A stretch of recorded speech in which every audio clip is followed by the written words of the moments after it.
See? Oh, ganito siya. Ayan, kasi nung oras na kami nag-almusal, so ayan, magluluto pa lang tayo ngayon ng tanghalian.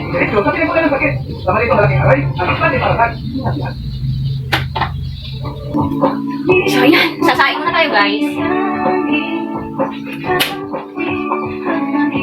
Yan!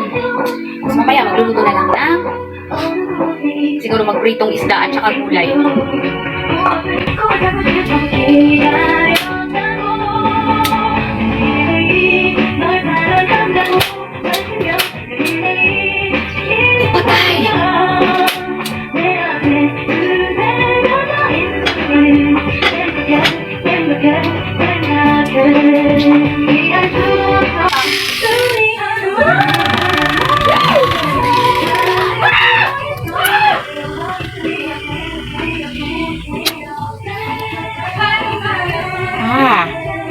Ganda, mainit eh. Naisip ko guys. What? Kasi dahil mainit, yari ka sa akin ngayon. Alam ko na.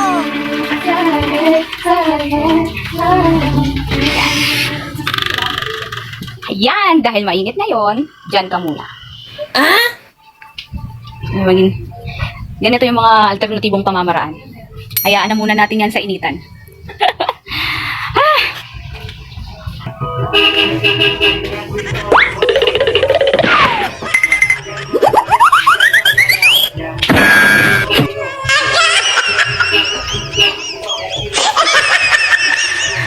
Abang tayo. Ayan, lalagyan na natin ng mantika guys. Sigurado, mainit na ito.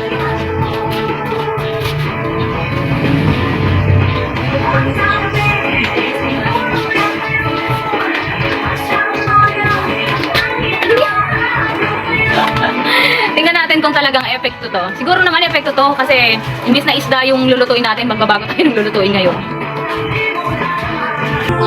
So ngayon guys, magta-try tayo ng itlog. So ito na lang.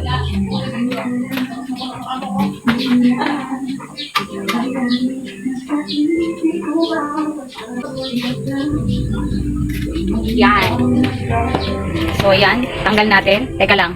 Kasi parang kulang pa yung parang kulang yung init yata ang ginawa ko. Tingnan natin maya-maya konti.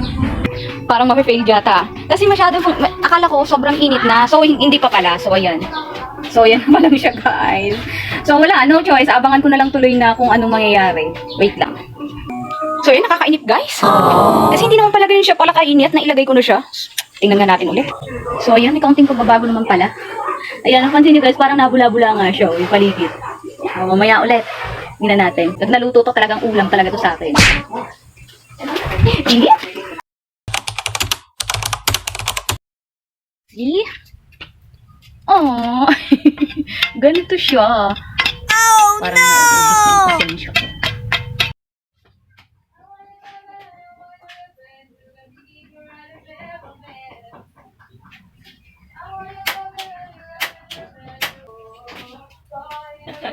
Dahil fail yung nangyaring alternative na pamamaraan. Ewan ko ba doon? Kasi naman, hindi pa siya gaanong mainit. So, ayan, naisip ko pa rin. Nadyan na nga lang isa lang sa bahay ng bayaw ko yung nantala kong itlog. Ayun yung bayaw ko. So, ayan. So, ayan na nga, durug-durug tuloy. Tingnan mo na lang. Ayan, durug-durug na siya. Dali na lang tuloy. Wala, dahil sa maano na yung pasensya ko, hindi na kinaya. Okay. Eto, dito tayo ngayon luluto talaga sa kalan. Ayan, dapat ganyan. Nadurog guys. Ayan na. Kaya ginanyan ko na kasi kailangan ko ng matulog. Siyempre, may pasok ko mamaya. Ay, nako. O, diba, ang ending ay kalan pa din.